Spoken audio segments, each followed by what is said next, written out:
I feel like I've been filming for forever. Look at the cats. There's one here too, by the way. I think I'm gonna make myself a little bit of a cup of tea because my throat is getting hoarse. I'm literally 35 books in. 35. We have 65 to go. I mean, this is fun, but at the same time.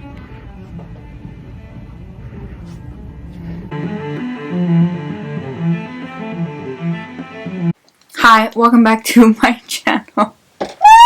My name is Sandra, and as you can tell, we have some books to get through today. We have 100 books that I read in 2024, and I just wanted to give a little housekeeping before we get started.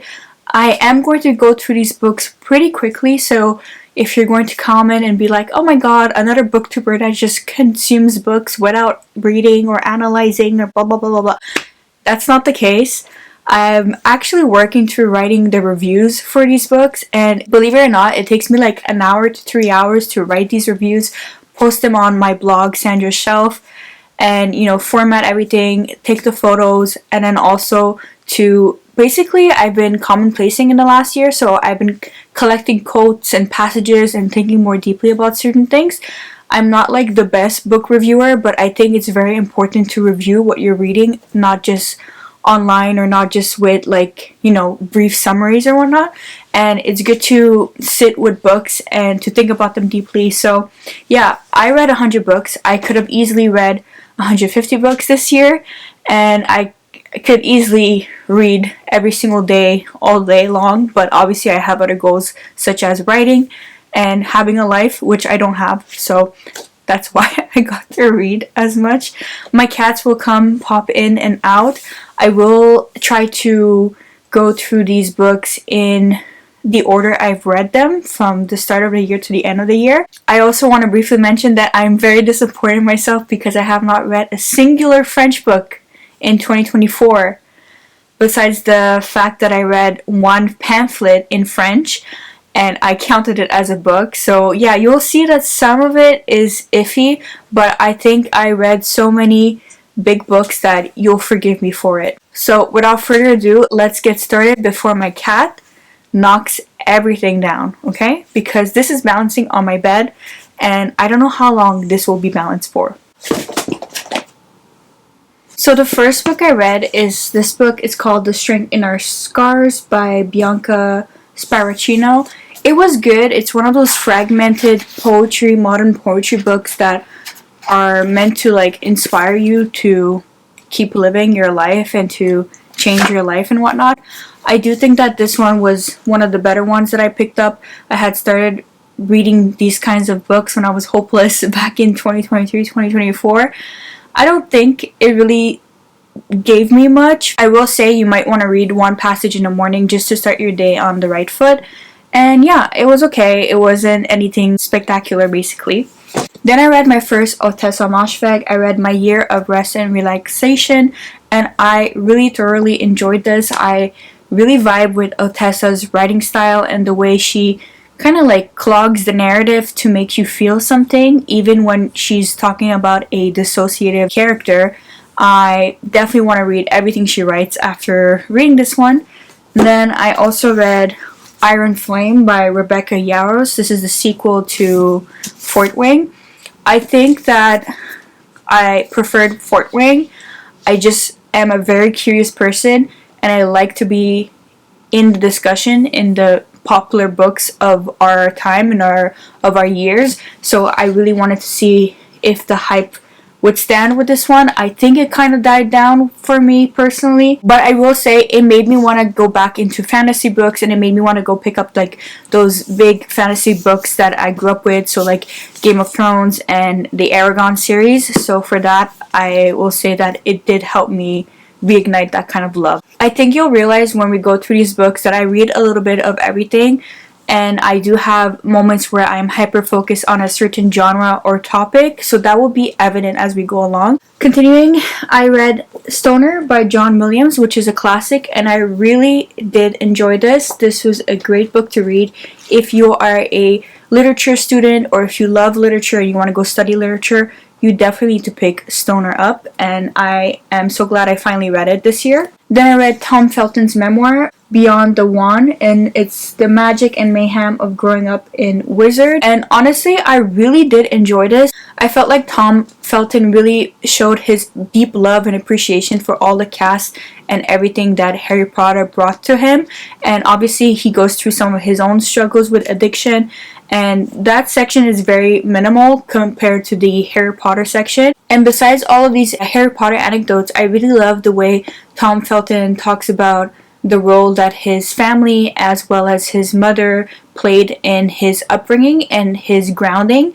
And I think that this shows that what happens for children when they have parents that encourage their artistic behavior or that encourages their dreams. And I think that these are the type of people that we should get parenting guide from, like people like Tom Felton's parents, for example. Okay, then I read Through My Window by Ariana Godoy. This is translated from Spanish. This is part of like the Through My Window Netflix movie franchise. It was originally published on Wattpad, and then it was later made into a movie, and then it was translated in English. I honestly just read this because I really did enjoy the first movie, and I don't know why. I was just wanting to pick up something light and Wattpad reminiscent. I think I had a moment at the beginning of 2024 where I did not recognize anything in my life and I needed something that was familiar to me. I needed a moment to believe that love existed, even if it was like a Wattpad teenager story. And I just needed a moment of like bringing everything full circle, because the first time I wrote anything, I was a teenager and I posted on Wattpad, and it's gained traction since then. I will say, was the writing good? Not at all, but it was something that I picked up that made me pass the time and not think about my own problems. Then I read Eileen by Ottessa Moshfegh, and I love this even more than My Year of Rest and Relaxation. I know that a lot of people say that Eileen is so unhinged and so unlikable, but I found her relatable. I found her so relatable. I don't know. I'm an Eileen defender. Yes, I am an Eileen defender, and I think I will reread this at some point, because the way that Eileen feels at 24 is exactly what I felt at 26. So the next book I read is Red, White, and Royal Blue by Casey McQuiston. This was not good, and please tell me why did we need 400 pages of the same back and forward? It's the same critique that I had for One Last Stop, and I think that's very unfortunate, because, you know, here's an author that is doing so much for the new adult, I would say, genre with, you know, queer characters in contemporary romance, and yet she fails to deliver most of it. You know what I mean? And then I also watched a movie which was like a tad better, but still so disappointing. I don't know.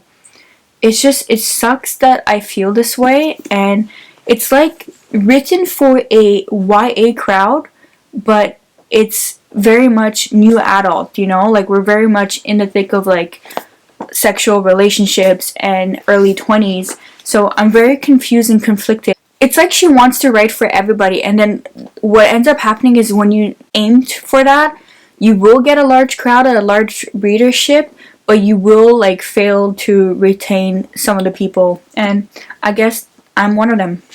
Then I read Rouge by Mona Awad. As you guys know, I love Mona Awad, and she signed my copy. I got to meet her, take a picture with her, and speak to her when she first launched this book in 2023. So it was long overdue, but I did want to take my time reading it and like giving it my all, and I did. So if you like Snow White retellings, the beauty industry, cult-like industries, Hollywood, French characters that are living in predominantly English-speaking countries, then you will love Rouge, and I love Rouge. It's very classic Mona Awad.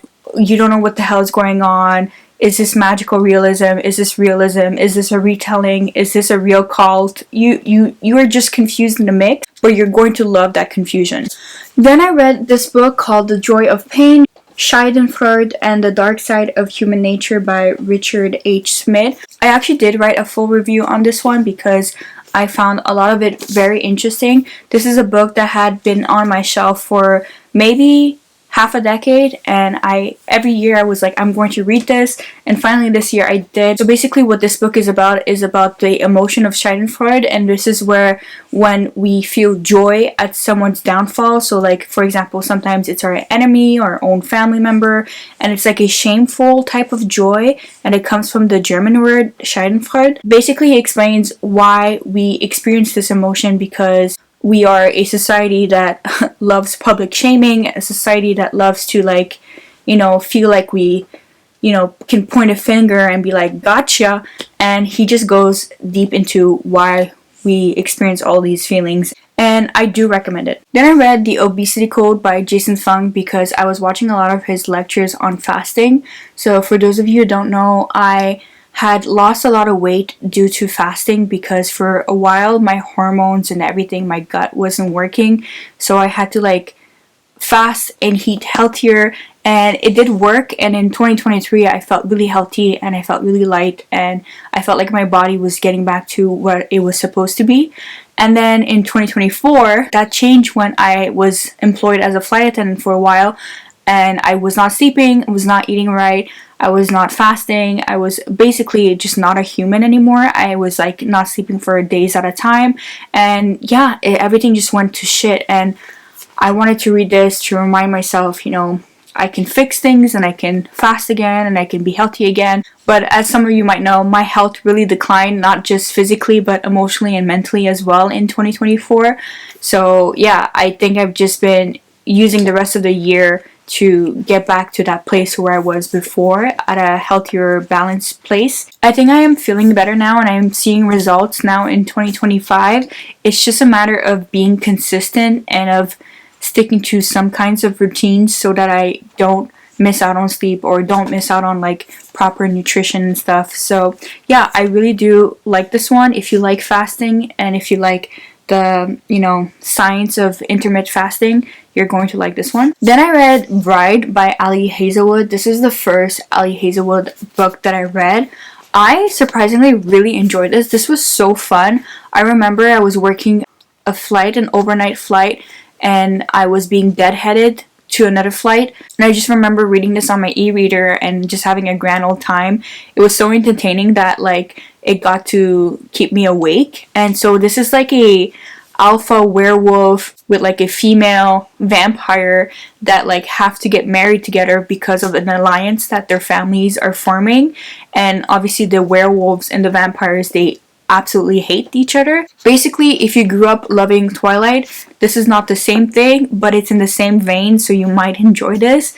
And yeah, it is a romance, but I feel like the main character, Misery, she is kind of relatable, and honestly, I can't believe I'm saying this, but she actually made me laugh a few times, so I do enjoy this one. But I am hesitant in picking up other Ali Hazelwood books because I've heard like mixed reviews, so I might or I might not. We'll see in the future. Then I read Bram Stoker's Dracula. This is one of my new all-time favorite classics. As you guys know, I'm writing a vampire book, and I feel like a lot of 2024 was like a setup for me to write this book in 2025. So a lot of research, a lot of reading, a lot of like involving myself into Gothic literature and classics and modern retellings as well. So I have a full reading vlog on this one, so I won't get into it, but just know I love this. And this is the same thing for A Study in Drowning by Ava Reid. I also really love this book, and there was a reading vlog for this book. It was my first Ava Reid book, and I knew from the moment that I finished reading this book that she would be one of my new favorite authors of the year. And spoiler alert, I'm not wrong. And now for 2025, I've pre-ordered her new books that are coming out. So this one is like a dark academia rival story. It has to do with architecture, literature, a crumbling manor, the stories that we tell and the stories that become true in some ways. So if you like those type of keywords, you will definitely like this book. Also, not to mention that her writing style is absolutely beautiful and captivating. and that's what really sold me on her as well. Then I read Slow Productivity, The Lost Art of Accomplishment Without Burnout by Cal Newport. This was my first Cal Newport book, and I had read this for a book club that I had joined at the beginning of the year. I do think that this book made me reevaluate how I see goals and how I see productivity in a way that, like, sometimes you cannot just fault yourself because you're having a season that's slower and then you're having a season that's more obsessed, and sometimes doing more will produce less versus doing more of what you love will produce more of what you love and will produce better results. I think that's a brief summary. I will eventually talk about this on my second channel when I go back to talking about creativity, productivity, and all that good jazz, but I just want to say I did enjoy it. I don't think it's like the best productivity book out there, but I think it's one of the better ones, and yeah, I highly recommend it. Then I read Can't Hurt Me by David Goggins, and I always procrastinated picking this one up because I said to myself I will pick it up when I really feel hopeless in life, and I really felt hopeless in life, especially around, I think I read this in March, April, and I did enjoy the first half. In the first half, Goggins kind of explains how he overcomes the adversity that normally in society we say that, okay, if you have all these check marks, you're never going to amount to anything. So for him, it was being abused by his father, being black, being overweight in America, being poor, and at some point uneducated, and then how he literally, when he was 18, he shifted all that around and did the best for himself. And then also how he entered buds at the Navy SEAL and he didn't give up after the first time that he failed. And basically this is just a good book to pick up when you are really low on motivation, because although you might never become David Goggins level, you will feel like, okay, maybe I have been wallowing for a bit too long. Maybe I should be aiming higher and actually doing something about it. But again, there are upsides and downsides to this. There are upsides and downsides to his mentality, in my opinion. For a few months, it actually helped me to consume David Goggins content and to really get myself out of the funk that I was in.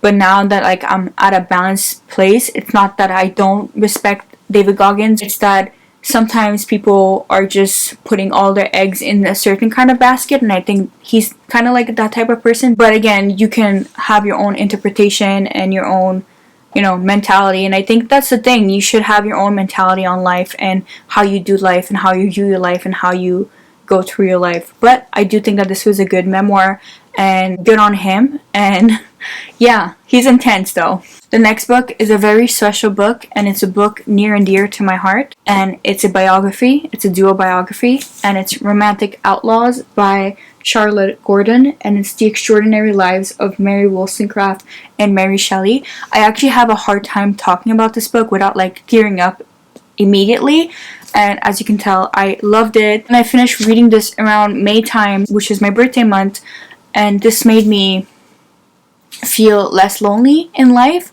The point in time where I consumed most of this book was a point in time where I was really hopeless in my writing, in my life, in my channel, in my jobs, in my relationship, in my romantic relationship. And around that time in May, June, everything in my life just crumbled again. And at some point you realize, okay, so this is how life will be. Every time you feel like you're advancing, everything will crumble over and over again, So no matter how many times my life will go to shit, no matter what happens or how many people I lose or how many things I go through or how many times my mental health tanks to the point where I don't think I'm going to live again, and I don't think that I'm going to survive or that I'm going to relapse or any of these little things, I realize that like throughout it all, I persist in being alive, in writing, in advocating for myself and for other people, advocating for stories, advocating for books and literature. All in all, this is like one of my new favorite books. I can't even go through the many reasons why this is my favorite, but just reading about Mary Wollstonecraft and Mary Shelley and seeing how their lives are so eerily connected, even though obviously when Mary Shelley was born, her mother died a few days later from an infection, but it's that link, it's that, loneliness that Mary Shelley carries, and it's the same loneliness that her mother carried. It's the same desire for love and connectivity and freedom and advocacy.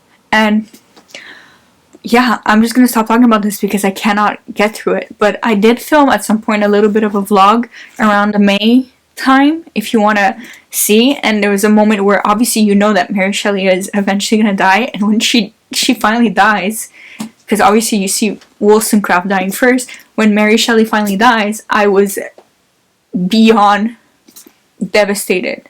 Okay, I'm back from my intermission. I'm feeling better now. I'm ready to tackle the rest of these books.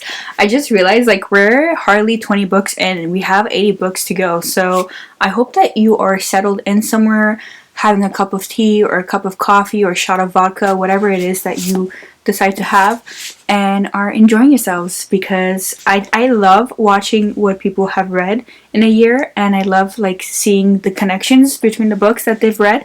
So that's what I'm delivering here. Next few books I read Everything I Know About Love by Dolly Alderton. This is my first Dolly Alderton, and I will say that this book took me like 2 years to finish, so it's safe to say that I did not enjoy it as much as everyone else was raving about it. So I just realized that, like, yeah, it's relatable that in her 20s she realized that she learned about love through her friendship, but as someone who struggled a lot with friendships, and I think friendship heartbreaks are the hardest. I went through a lot of friendship heartbreaks in my early and mid 20s, especially when I was in a toxic relationship. So it actually hurt more than it felt relatable. And I think her writing is very digestible and fun and witty. And I am open to reading everything else she writes, but I just think that this one was not really the one for me. Then I read Master Thieves by Stephen Krigman. It's the Boston gangster who pulled off the world's greatest art heist. This is about the Isabella Stewart Gardner Museum in the 1990s theft, where they stole like about 13 pieces, 2 of them being like Vermeer pieces that we'll never see again. And it's so tragic how, 10, 20, 30 years has passed and we've never uncovered what happened. But obviously there are theories that the Boston gangsters were behind it. And honestly, this book wasn't that great, but I would recommend watching This Is a Robbery. It's a Netflix documentary about the same topics, and you actually get to see the people that were involved or interrogated, well, the ones that are still alive. So that one is super fascinating to watch. I also finished Rick Rubin's The Creative Act. I enjoyed this one. I loved it. I think I pulled some good, valuable lessons or refreshers. I won't say it's like the best book on creativity there is out there, but it is unique and special enough that it has made me contemplate some aspects of creativity. And I will be filming my next Sandra's Shelf video on this one, so if you want to see more about my thoughts on The Creative Act, it will be on the Sandra's Shelf channel. The next 2 books are from the same author, and it's the first 2 books in a trilogy. So I read My Fault and Your Fault by Mercedes Ron, and again, this was a Spanish Wattpad book that was after adapted for Amazon Prime, and then it became like a translated book in English. Once again, nothing really revolutionary about these books, but I really enjoyed the My Fault movie like a lot, so I decided that I wanted to read the series. And then they released Your Fault in December, and I feel like it's good that I read the book, because what they decided to keep and change in the movie does not make any sense. So I'm glad I read the first 2 books, because now I can see like the differences and why the second movie has struggled so much compared to the first one. The first movie, I loved it so much that I actually rewatched the movie after I read this one. So yeah, I think that's the extent of my romance reading for the year. Besides these few books, I don't really think I read any other romance. So I really tackled the Wattpad romance, and I really tackled the romance that I was familiar with in the movie forms. So I wanted to see the book form, and I wanted something that could take my mind off things, and I think those books succeeded. And it doesn't mean that it's a Wattpad book that is a bad book. It just has a different type of niche of audience, and I think the Wattpad books are doing pretty good in the movie space right now, and I think like 14-year-old me is enjoying that a lot. Then I read Think and Grow Rich by Napoleon Hill. I do think that this one was interesting, and I have learned a few things, especially like the concept of like if there's a will, there's a way. That is really important. I think sometimes when you consume these ideas of like manifestation and really being positive, you can kind of get lost and feel resentful and not understand it and feel like it's a bunch of hocus pocus. And in some ways it is, but in other ways, if we don't believe in something, we will never achieve anything. And anything that we've ever created in life has come from the imagination and from someone's, conjuring of that idea to make it a reality.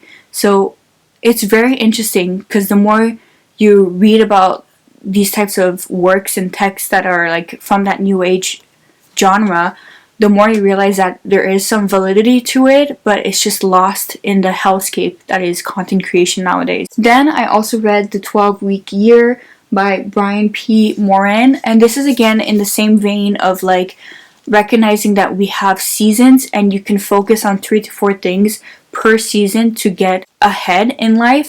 And I really do prefer that concept. I think sometimes for me personally, I need a mixture of having like real big concrete goals for the year, but also I need to be able to break it down weekly and daily and monthly. But for me, because I'm neurodivergent and I hate schedules in some ways, but I need a routine in other ways, I don't struggle with these concepts, but I struggle applying these concepts, okay? I'm very scattered brain, I'm creative, I love to do new things all the time, and at some point I need to like hunker down and finish projects. So that's something that I have been working towards while still honoring that part of myself that's always wild, that's always want to do something new or try something new and be creative and screw the routine, screw what other people think, screw what society thinks of me, screw how I'm supposed to like live in a certain way or how I'm supposed to like operate with all these routines and all these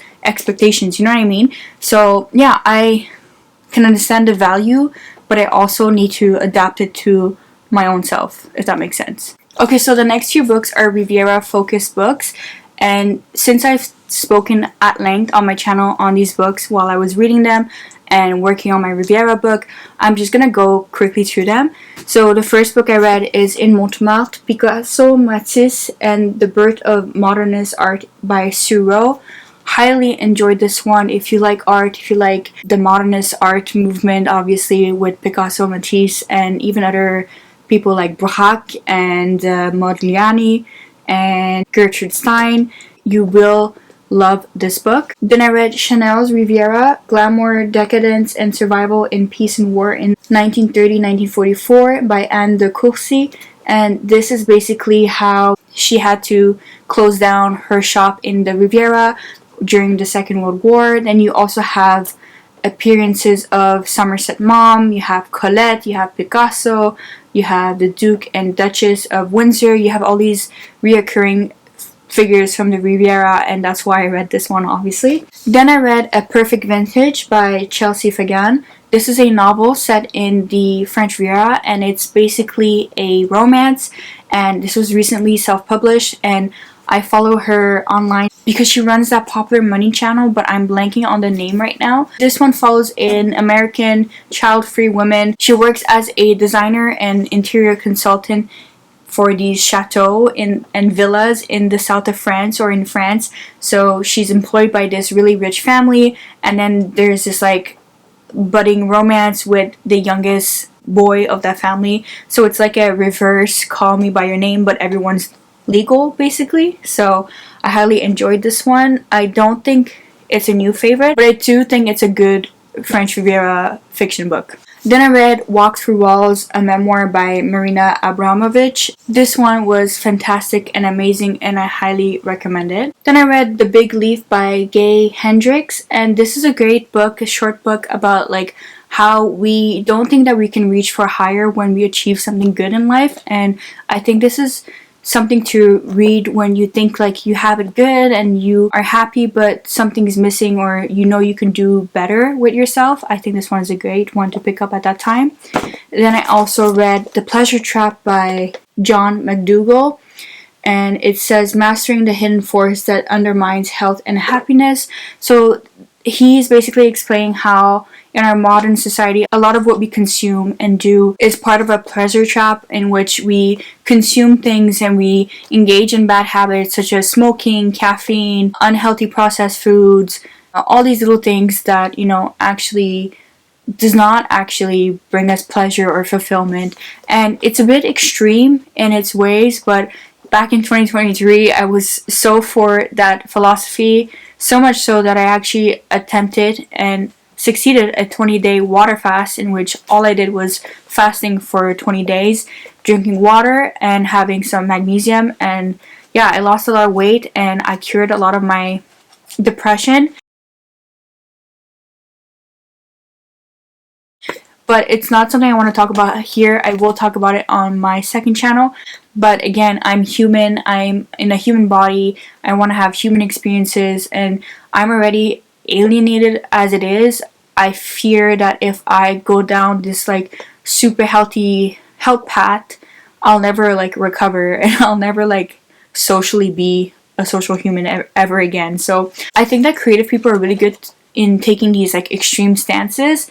But you cannot be too extreme that you lose your creativity or your desire to experience things or do things, The way I would describe it is that inside of me there's Anthony Bourdain, and then there's like this freaking health guru that just wants to be perfect human being. And in some ways I have to be careful because if I let my perfectionism take over, I'll never be the person that I want to be. But if I just let myself just do whatever the hell I want, then I will never have the discipline, motivation, or the health to actually live a fulfilling life either. So it's very confusing. It's perplexing. I wish sometimes everything was black and white, but I know that's like part of my neurodivergent speaking. But then again, I also like the fact that life is lived in the gray areas, and yeah, I struggle a lot, as you can tell. So that's why I read a lot.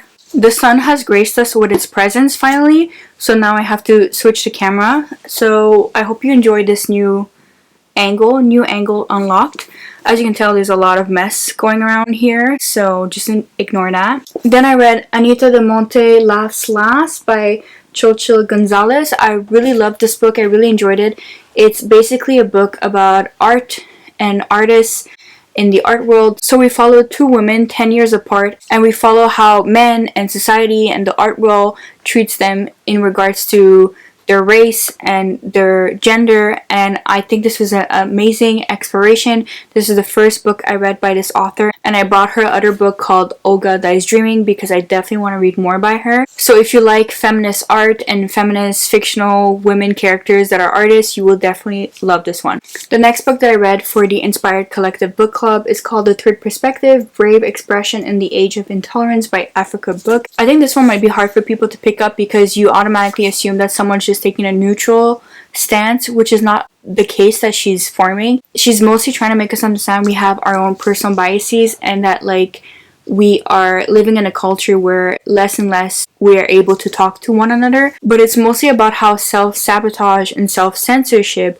can keep you small and not help you find your people, basically. Essentially, it's a great book to read, and it's not a book that is like leaning to like any harmful ideologies or expecting its readers to adhere or accept harmful ideologies either. So I do think she does a great job considering how hard it is to talk about these topics without being attacked from either side. And yeah, I highly recommend it, and I will be discussing it on my second channel at some point whenever I get the chance to finish all these blog posts that I've been writing. Then I read The Anthropocene, reviewed by John Green. John Green is one of my favorite writers. I really cannot wait to read his new nonfiction book, which is Everything is Tuberculosis. I will be discussing 2025 new releases in a separate video, but for now, I want to say that I enjoyed this. I actually had read half of these essays and then stopped, and I picked this back up this year, and I reread it from the beginning, from the start. And there are some little essays about our little human world that really inspired me and that really moved me to tears. And I just love John Green. He's such a humanitarian at heart, and he's basically reviewing all these little things in our human world and giving them a 5-star rating, which is reminiscent to when he first started as a book reviewer for a newspaper magazine before his writing career. So I just love that little touch of himself even when he's talking about things that relate to our world. Okay, I took a half-hour break to drink some coffee and chill the hell down. This is my cup full of attitude. I think we're gonna go through the rest of these books a bit quicker because or else we'll be here all day and I am losing steam and I'm losing light as we're going. The next book I read is Extremely Online, The Untold Story of Fame, Influence, and Power on the Internet by Taylor Lorenz. This was a great book, a great exploration of the internet, from mommy bloggers to Vine to YouTube and TikTok and beyond. So if you like, discourse on the internet and what internet means for fame and money and corporations, you're definitely gonna love this book. Then I read Ghost, written by David Mitchell, because it really sounded like the book that I wrote a few years back then, and I really want to finish and edit that book. But this book was so dense, and I think it took me 2-3 months to read it. It's like a interweaving stories of different people and different perspective, but at the heart of it, it has to do with terrorism and storytelling and family trees and so many little things. And I think like if you are not reading this consistently for a week, you're going to get lost, and I definitely did get lost. I am not giving up on David Mitchell, although apparently he writes similar books. I will pick up his other books and see if I enjoyed those ones better. This one also reminds me of like Haruki Murakami in some ways, so if you like that, you might enjoy this one. Then I read The Art Thief by Noah Charney. This was written by an actual historian, and it's just a fun book. It is a fiction book.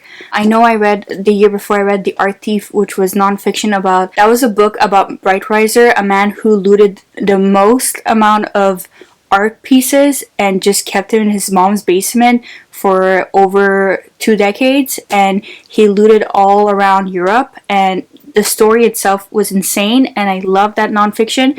But this one is fictional. But like I said, this one is fictional. It kind of reminds me of the second Pink Panther movie with Steve Martin, so I really did enjoy myself. I know a lot of people hated this, but I think there were a lot of nice passages that really illuminated art history and art crime, and you can tell that this was written by a historian. Then I read Sirens and Muses by Antonia Ingres. This is another art book. This one is set in 2011 America during the recession, and it says here it's for fans of Writers and Lovers and The Goldfinch. I have not read The Goldfinch yet, but I love Donna Tartt, and Writers and Lovers was definitely one of my favorite books. It basically follows a few different characters that attends this college of art, and we explore like their personal turmoils, personal life, as well as their life as an artist and as a student. I highly recommend this, and there is a sapphic romance in this one. This was long overdue, but I finally read The Seven Husbands of Evelyn Hugo by Taylor Jenkins Reid, and I did enjoy it. It's like, I think the 3rd or 4th Taylor Jenkins Reid's book that I read. I really did love this one, and I highly recommend it. I'm not going to go into it because you probably know already the plot, but I was not disappointed. Then I read Graham Greene's J'accuse, both in English and J'accuse en français. This is the only French book that I spoke about. I found this copy online. It was so hard to find, but I'm lucky I did find one. And this again was just to do with my French Riviera research. Basically, in this one, Graham Greene is taking the tagline J'accuse from the Dreyfus affair with Émile Zola. He's trying to expose the dark side of Nice in the 60s and 70s, where gang members and policemen are working together to like evade the law to protect the gang members that are making a lot of money with the casino and all the other stuff. So it was really interesting. It's very short, and I really did enjoy my time reading it. Then I read The Art of the Heist, Confessions of a Master Thief by Miles J. Connor. This is like Miles J. Connor's biography of his time as an art thief and then his time spent in prison, and I found this really fascinating and interesting. He has such a strong voice. It's just such a great perspective to actually be in someone's head that lived that kind of life, and he was also one of the suspects of This Is a Robbery, which is, like I said, the Isabella Stewart Gardner Museum robbery of the 1990s, but he was proven to be not guilty. He had some kind of like intel and information, and I think he goes through that in like one of the chapters very briefly, but this one is really about his life as a thief, and I highly recommend it. I did film a vlog, I believe, so if you want to watch that, it's part of my summer series when I was doing all these research with art and Riviera and whatnot. Again, another art related book. This one is by Rachel Cusk, is Second Place. It's my first Cusk book and I really loved it. It's about art, family, fate, and male privilege. I won't say any more about this one, just pick it up. It's really short and it's worth it. Then I read How to Be Bold by Ali Smith. This is again another art type of book, but this is like a dual narrative, so you follow either the first or the second narrative depending on the edition of the book that you have. And one is about a young teenager that loses her mother, while the other one is about an actual real life figure that existed, a painter. What was his name? I forgot. Anyways, essentially it's about art, love, injustice, immortality, mortality, and I highly recommend it. This was again a first for me reading Ali Smith, and I liked it, I enjoyed it, and I will be reading her again as well. I read another Emily Henry book, and it's called Happy Place. I think this one was the strongest of hers that I've read. I really like the aspect of found family in literature, because I always dream of like finding a group of friends that will become like my second family. So I love reading that in literature. I love exploring that, and I'm hoping that like I will witness and experience that. So highly recommend this one. Then I finally read the entirety of Atomic Habits by James Clear. I had started this book many times and just never finished it. So this time I did sit down to finish it, and I do think that the book deserves the hype that it gets. I think the reason why people are sick of this book now is because we've seen it so many times ad nauseum of people discussing this book and the methods of forming habits in it. But I do believe it's worth reading one time for yourself. Guys, after these 4 books, we'll be at book number 51. I do fear that this video is getting too long, so we may or may not have part 1 and part 2 in the same video or in a separate video, so you will know, I will not know while editing.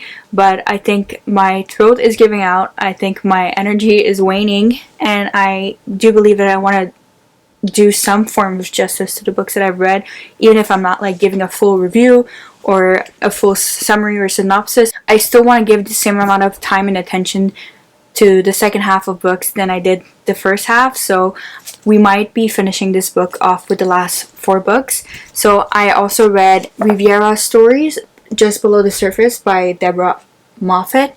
This was not good. I hyped this book up so much in my head. I thought this would be like very well written literary fiction short stories about the Riviera. I will say it is set in the Riviera and the stories are very different and unique and interesting, but the writing style was horrendous, and I feel like this person either did not reread her work, or I don't know, it just was so disappointing in my opinion. Then I read Hitler's Art Thief by Suzanne Ronald, and this one was an interesting book. It's about Hildebrand Gurlitt, the Nazis, and the looting of Europe's treasure. And I cannot believe the amount of research that went into this book and the psychology behind why we do things and why people commit these art crimes. And, you know, part of it is survival, the other part is also ego, and then you have all these other things intertwined. And I think Suzanne does a great job to illustrate that this guy didn't just steal art, he stole lives, he stole memories, he stole treasures, he put lives at risk. And yeah, it's just so insane. I think like in the last 2 years, I just noticed how prominent art crime is in our history and in our way of seeing the world and approaching the world. And in a lot of ways, stealing art and reclaiming art and, you know, passing art as something that's not your own is something that we're going to see more of in the next few years. And I think although now it's harder to steal art and to engage in art crime in the way that we know it, I'm sure it's still happening, and it is still happening, and it's an entire business, it's an entire underground business. But now, like, the new art crime, let's say, is like the digital spaces and AI, and how it's gonna attack not just one form of art or physical art, it's attacking artists everywhere, writers everywhere. I'm interested in reading books centered around AI now, especially when it comes to that. So yeah, this was just such a fascinating read. And then I also read another art related book, and it's called My Life with Picasso by Françoise Gillot and Carlton Lake. I really had a time reading this. This was amazing. Françoise Gillot is an amazing artist and writer, and she's just so in tune with herself. And obviously, she had this relationship with Pablo Picasso for a very long time, and she like eventually leaves him. But you can see how the great man that we all love Veneer, we love his art and his way of seeing art, and you can see that. Like, I can't help but feel like every time Picasso was speaking, I agreed with him when it came to how he viewed art and how he viewed his own art.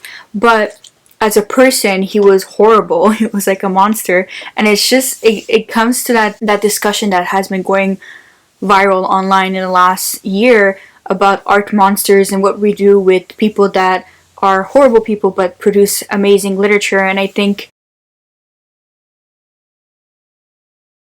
in our day and age, it's even harder to separate the art from the artist, because everything is so public and everything is so online, and you can just do a quick research on anyone or find something. And I don't know, it's just such an interesting conversation. I obviously don't agree with a lot of artists, like, filmmakers, artists, writers, and musicians. A lot of them are terrible people, not just men, but mostly men and some women. And that doesn't mean that, like, I will stop consuming all art, right? But there is that consciousness behind it now, and it's just so fascinating to me, because every month there's something new now. Like, for example, a month or two ago, I read that Vanity Fair article about Cormac McCarthy and his involvement with his muse, which was a younger girl at the time. She was like 14, 16, and he was advanced in age, and that relationship carried out for a few years. And I don't know, it's just so crazy, because a lot of what we would know about the artists that we love, we wouldn't put them in a high regards as a person, but we still value their art. And I think that is going to continue.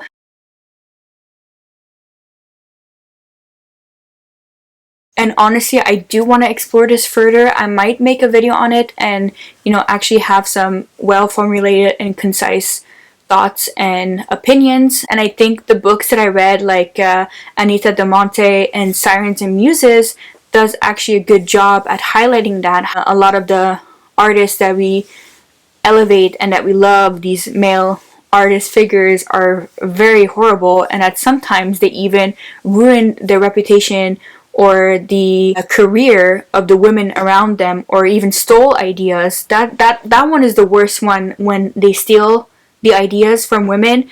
For example, when Mary Shelley's book was published under Percy Shelley, or when, for example, Fitzgerald stole a lot of ideas from Zelda, and all these little things that, happens behind the scene that we will never know about, or that we discover years and decades later when it's too late. It's really disheartening, But like I said, it's not like I'm going to just quit reading anything that's controversial. Like, for example, one of my favorite poets is Charles Bukowski, but I always have to introduce him in a way where it's like, I love this poet, don't love him as a person, I love him as a poet, for example. And even some of his poems I don't jive with, don't agree with, and don't like. But this is a huge discussion for another day. I will go through our book number 50, which is Jane Eyre by Charlotte Bronte, and I absolutely devoured this book. I absolutely loved it. Jane Eyre just made me feel so many things, and I can't believe I waited this long to read it. I think Jane is a wonderful protagonist, and she's very relatable. And again, I just love books about people that are very much lonely and in their own world, and they love literature, and they want to do the best that they can do with the life that they have despite coming from an unprivileged background. So yeah, I love Jane Eyre. I highly recommend it, and I will be rereading it over and over and over again. So those were the 50 books of the 100 books that I've read. I have to take a break. I'll come back tomorrow to finish the rest of the books because I just cannot do it anymore. I woke up with a headache, and my headache has only intensified, unfortunately. But I do hope that you enjoy my rambling of these books. I've read a lot of great books, a lot of books from different genres this year, and I really enjoy reading in the way that I have. I really enjoy making connections, even from books from different genres, different time periods, different authors, etc. So yeah, let me know if you read any of these books, and I will return back for part 2, so don't you worry. But for now, I'll see you on part 2. Hello and welcome back to part 2. I realized that yesterday I forgot one of the books in part 1, so I'm just going to start off with that, and then I'm going to continue with part 2. So the book that I forgot, and I don't know how I could forget this book, is The Writer's Journey, Mythic Structure for Writers by Christopher Vogler.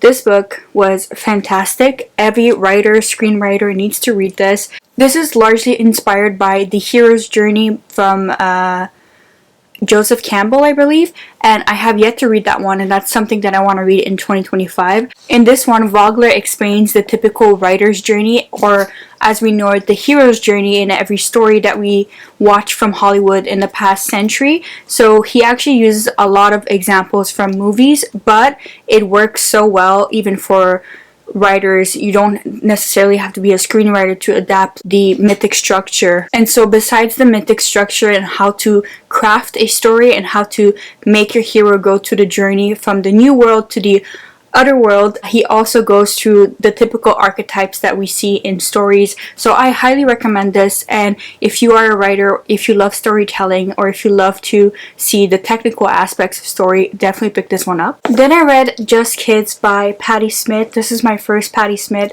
I love Patti Smith as an artist, as a person. I've seen her live in 2023 and she was incredible. So I had to pick this one up. I had to stop procrastinating, and I love this. This is one of my new favorite books, and because she was so involved with Allen Ginsberg and some of the Beat Generation, this actually made me want to pick up Tropic of Cancer by Henry Miller. This one was alright, but like trigger warning for like racial and homophobic slurs and sexism and poverty. So he's just like wandering around Paris in the 1930s with his other writer friends, philosopher friends, and he's writing down all of his observations. It actually is an enjoyable read, but like I said, if you are not used to that type of writing, you will be shocked. So yeah, I read these two books, and I was just thinking about how when I was younger and when I was in school, I did like a whole personal project on the Beat Generation. So I had read On the Road by Jack Kerouac. I read a lot of Allen Ginsberg. So for me, it just reminded me that like writers have always been doing the most and doing something that is always counterproductive to society or in tandem with their disgust and distaste with society and the advancement of the artiste in some way. Anyways, let's keep going. I also read The Complete Guide to Fasting, Heal Your Body Through Intermittent, Alternate Day, and Extended Fasting by Jason Fung. Like I said, I do enjoy fasting and learning about fasting and what it does to your body. And yeah, I feel like when I fast, I become more clear-headed and I can see different things that are going right and not going right in my life and what I can do to adjust. So, but that's just like a personal thing. You don't have to fast, or you don't have to get into fasting if you want to lose weight. It does help, but there are other ways of doing it. And there's something I realized in the online spaces: when it comes to weight loss, no one is ever going to agree, and studies can be skewed. I mean, it doesn't mean that we don't have like real actual studies and statistics and stuff, but there's always like a big corporation behind something. And I do agree that like fasting doesn't cost you anything if you do it the right way, and if you're healthy. Like, you're not giving money to a corporation, you're not giving money to a certain diet or a new vitamin or a new pill or whatever. So in that regards, it really helps, and it really helps you with the food noise. So if ever you were interested in that, I do talk about it more on the second channel. I read Three Women by Lisa Taddeo, and I also watched the TV show. So I already spoke about Three Women in my nonfiction recommendation, so I'm not going to go through it. I did enjoy it. All I'm going to say is that if you like stories about women and women in sex, you're going to love this one. Then I read Feel Good Productivity by Ali Abdaal, How to Do More of What Matters to You. I like this one, but once again, if you watch enough of Ali Abdaal's content, he does tend to repeat himself. So I'm not knocking it for those who don't know him or don't watch his content, but I think that this is a good summary of everything he's been saying for the last few years. And then at some point, like, I just get so overwhelmed from listening to the same productivity advice, so I had to, like, separate myself from that genre of YouTube. I finally read The Atlas 6 by Olivia Blake. This is the self-published edition. I do have the traditionally published edition, so I just wanted to read the self-published to see how it's gonna hold up compared to the published edition. And I do have the whole series, so I'm going to film a reading vlog at some point this year. But I did enjoy this because it is dark academia, and I typically do enjoy dark academia even though it's not the strongest of the dark academia books. Then I read Dearly, Poems by Margaret Atwood. As you guys know, Margaret Atwood, I always call her my literary mother, and this did not disappoint. If you love poetry about aging and nature, you will definitely love this one. Then I also read Sweet Days of Discipline by Fleur Jaggi, and this is a translated fiction from, hold on. It's actually translated from the Italian. This is like a very short, sapphic, boarding school, meditative read. And although it's really short, the writing style is very dense and complex, so it will take you some time to read it, but I think it's worth it. Then I read When We Lost Our Heads by Heather O'Neill. This was my first Heather O'Neill book. I actually did see her give a talk back in 2022 at TIFA, which is the Toronto International Festival of Authors, and she was amazing. She was so magnetic, and I have all her other books, so I can't wait to read them. This was one of my favorite books of the year. I will talk at length on a separate video. Just know that I love this so much. Then I read A Clash of Kings, which is the second Game of Thrones book. I loved it, obviously. I cannot wait to keep on going. I had not read Game of Thrones for a few years, and now I'm like really into fantasy, high fantasy again, so I will be picking the rest of the series up and watching the show for once.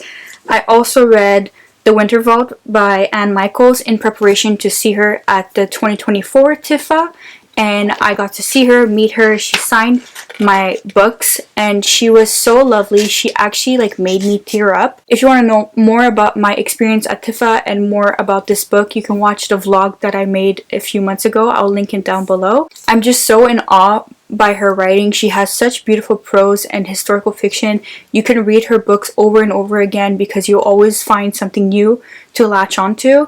And I studied her in my undergrad. I'm just so happy that I got to meet her, and she like definitely exceeded my expectations. You know how people get so excited meeting their favorite like musician and celebrity? I feel like that excitement or contentment is so much more intensified for me personally when I meet authors. So yeah, I highly recommend this one. Then I read Tell Me Lies by Carola Lovering. This was amazing. If you like You by Caroline Kepnes, you will definitely like this book.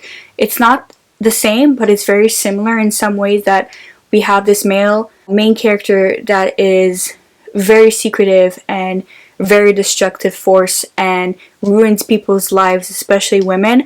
And obviously there's the show, and the show was fantastic, so I highly recommend. I also read The Dangers of Smoking in Bed by Mariana Enriquez. This is a short story collection translated from Argentina. Mariana Enriquez is one of my favorite short story writers and favorite horror writers. Highly recommend picking up her works. Continuing with my Mary Shelley obsession, I read Mary and the Birth of Frankenstein by Anne Eckhout. This was also a translated book from Dutch, and This was fantastic. This was a dual narrative reimagining of the time that Mary Shelley went to visit some friends in Scotland, then her time at Switzerland at Lake Geneva when she started to have the idea for Frankenstein, and how everything interwoven together with her loneliness, her miscarriages, and her fear of losing her children and her husband came into play with the novel that she wrote. Then I read Woman Eating by Claire Coda. This was fantastic. This is like a lit fic of the vampire novel. We really deal with the main character's inner turmoil and her upbringing, as well as her immortality and how she's going to face a life where she's not going to age, she's not going to die, but she really is an artist, and she also wants to be loved and she wants to be seen but also not. And this one has like major trigger warning for eating disorders. I could relate so heavily to the main character to the point where I was like, wow, she is taking she's taking notes from my journals, you know, and I really highly recommend this one. I read Catherine House by Elizabeth Thomas. This is a dark academia book, and although this is dark academia, there's a lot of like not magical realism but like a focus in the sciences, and I really thoroughly enjoyed this one.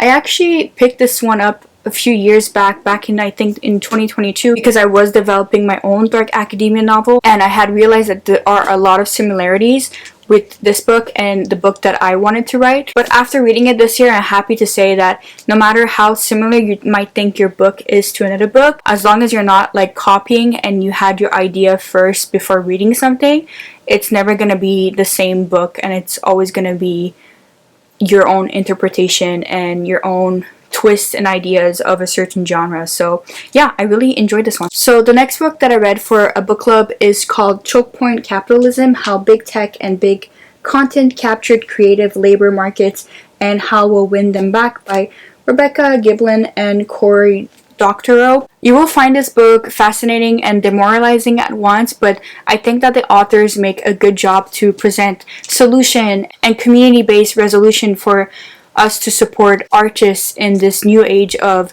big tech monopolies, and they also make a good point of explaining how artists for the longest of time, we've always been suffering from these big corporations. Even before music moved to digitalized online content, you know, artists weren't being paid fairly for their records, and all these little things that I think is worth reading, so you should pick it up. I read my second Ava Reid book of the year, and it's Lady Macbeth. It was released in the fall time, and I read it in the fall time, and it was just wonderful. I think I have a little vlog on it, I'm not too sure, or I mentioned it in a vlog, but this is like a reimagining of Lady Macbeth, but emphasis on the reimagining part, and I loved every moment. If you think you're gonna get Lady Macbeth as you know her, you're wrong, but it is loosely inspired by her story in Macbeth. Then I read The Enemies to Lover Romantasy Duology, and it's Divine Rivals and Ruthless Ends by Rebecca Ross. So I read these two books back to back. They were fantastic. This is what I mean when I say I want to read romance in fantasy. I much prefer this style of writing. It was so lyrical and so magical, and if you love writing as well, the main characters are journalists and they are fighting this war. And I think if you love all that combined together, you will absolutely devour this duology, and I think the hype is really deserved for this one. Then I read 3 books in a series. It's part of the same series by Tochikatsu Kawaguchi, and again, this is in my Tifa vlog because I got to meet the Japanese author and he got to sign my books, and he was such a lovely, warm human being and individual, and he inspired me so much to just keep on going with my writing projects, because the story that he created was actually a story that was made for theater on stage, and then someone watched his story and said, you know what, you should adapt this in a book, and thanks to that person and thanks to his story, we all got to witness his story.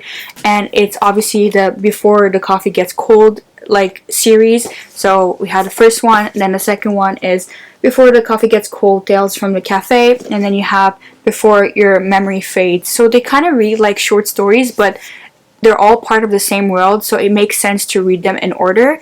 and they're just so heartfelt, they're so cozy. They really have to deal with family, memory, relationships, found family, as well as like time travel. So I highly recommend reading this if you're feeling low in life and you just need a little bit of magic and a little bit of love. I then read Big Swiss by Jen Began, and I loved this book. It was so funny and so relatable. If you have like mental health problems and if you feel like you're lost in life and you don't really know where you're going, don't worry, this main character has it worse than you. So yeah, I highly recommend reading this one. The cover is stunning, and I'm so glad that I finally picked it up. I should have read this sooner, but I'm glad that I read it this year. Then I read Chain of Thorns by Cassandra Clare. This is book 3 and the last book of the Last Hours trilogy. This is also the last book of the entire Shadowhunter world that she created. That's why I'm really excited to pick up her new fantasy series, but I am kind of mourning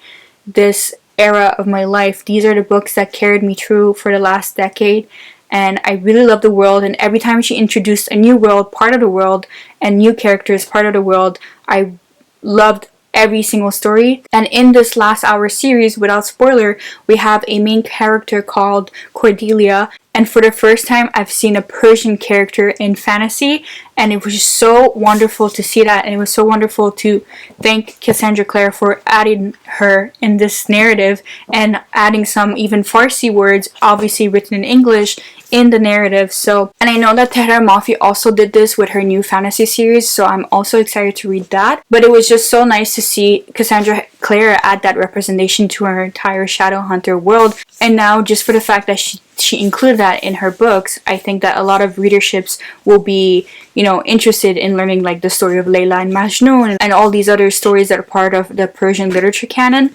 And I really do hope to one day read more of these stories and share them with everyone else, because obviously I am also half Persian Iranian. So, and it was really bittersweet to finish this entire series. That's why I put off this book, because I didn't want to say goodbye yet.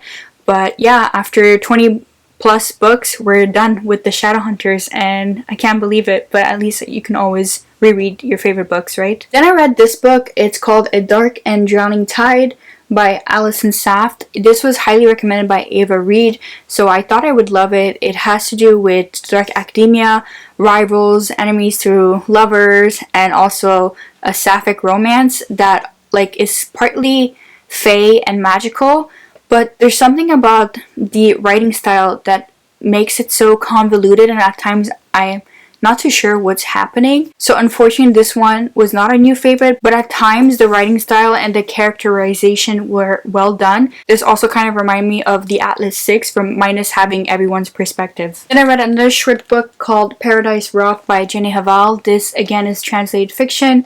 This was really good. This was very strange, very disturbing, but this was also one of those queer awakening books, like very similar in some ways to Sweet Days of Discipline. And yeah, I enjoyed it, and I can't wait to pick up her other book. I picked up another lit fic vampire book. It seems that that's a genre, which I'm glad, because my book also fits in that genre, and it's called Thirst. I'm sorry, I'm really gonna butcher this, but by Marina Yuzuk. And this was also another Argentinian translated book, and this is loosely inspired by Mary Shelley's Frankenstein, but also loosely inspired by, Carmilla in some ways. So I really did enjoy this, and it is definitely worth the hype. It's funny because Mariana Enriquez also blurbed this at the back, so I knew I could trust her, and I'm so excited to read more by this author. Then I went straight to the source and I read Mary Shelley's Matilda. I love this little book. It's so harrowing, it's so disheartening, and it's so beautifully written, but it's so tragic. It's about an inappropriate family relationship, and I won't say more about it. Just read a summary if you like, or just pick it up blindly. It is worth your time, and Mary Shelley, I just can't believe she existed. She was such a phenomenal writer. Then I read A Discovery of Witches. It's the first book in the All Souls trilogy series type thing. It's by Deborah Harkness. Obviously, as you can see, this is when I was transitioning into my vampire era for my book, for inspiration, and for seeing what's out there right now. Because Deborah Harkness is a historian and her main character is also a historian, this one is very heavy in history and it can drag the plot, but at the same time, I just love books that are not afraid to be smart and to, bring about history into their books and weave it so masterfully and recreate histories in some point or make it seem like part of characters have been part of history. So I love this, and I am also working my way through the second book, and it's gonna take me some time, but it's so worth it. This is another great literary fiction witches book, but it also has to do with vampires and demons too. The next 4 books, I mentioned them in my 7 nonfiction books for troubling times, so you can go watch that video if you want to know my in-depth thoughts, but I'll just briefly mention them. I have Angela Davis, Freedom is a Constant Struggle, Ferguson, Palestine, and the Foundations of a Movement. I have Bluets by Maggie Nelson. I have Upstream by Mary Oliver. And I have A Room of One's Own by Virginia Woolf. Then I also read The Haunting of Hill House by Shirley Jackson. This was amazing. I cannot believe it took me this long to pick up a Shirley Jackson book. And, now that I read this, I can see how it's inspired so many of our modern day literature or modern day retelling of gothics or horror books or horror movies even. So I highly recommend this, and I will be reading everything Shirley Jackson ever wrote. Then I read 2 new releases, and I actually filmed a reading vlog for these 2 books, so I won't go through them. I have Intermezzo by Sally Rooney, and I also have The City and Its Uncertain Walls by Haruki Murakami. So these are 2 new releases of 2 of my favorite authors, so definitely go watch that vlog if you're interested in knowing my thoughts. So since I filmed reading vlogs all throughout December, so the next 10 books, I'm just going to briefly go through them and mention them, but you can go and watch those reading vlogs if you'd like. Just know that I did enjoy these books, and I finished the year really strong with 100 books. The Writing Retreat by Julia Bartz. The Pivot Year, 365 Days to Become the Person You Truly Want to Be by Brianna Wiest. I read one of these fragments every day for 2024, and I really enjoyed it because it's not just your typical one-liner. She actually puts thought and intention behind everything she writes. I also read Wicked and absolutely loved it, devoured it. I will be filming a reading vlog on the entire Wicked series in the new year when I decide to sit down and read everything. And obviously this was also adapted, and I did watch the movie and loved the movie. In some ways, Wicked the book and Wicked the movie are very different because Wicked the movie was based on the musical. Then I actually forgot that I read this one. I read Sucker by Danielle Hornsby. I didn't really enjoy this one. I thought I would. I was so excited to read this one. It's a vampire book, but it's mostly focused on the business and science and engineering part of immortality, if that makes sense. Then I'm going to briefly go through the 7 short books that I read in one day, and I think that was the last vlog and video of 2024.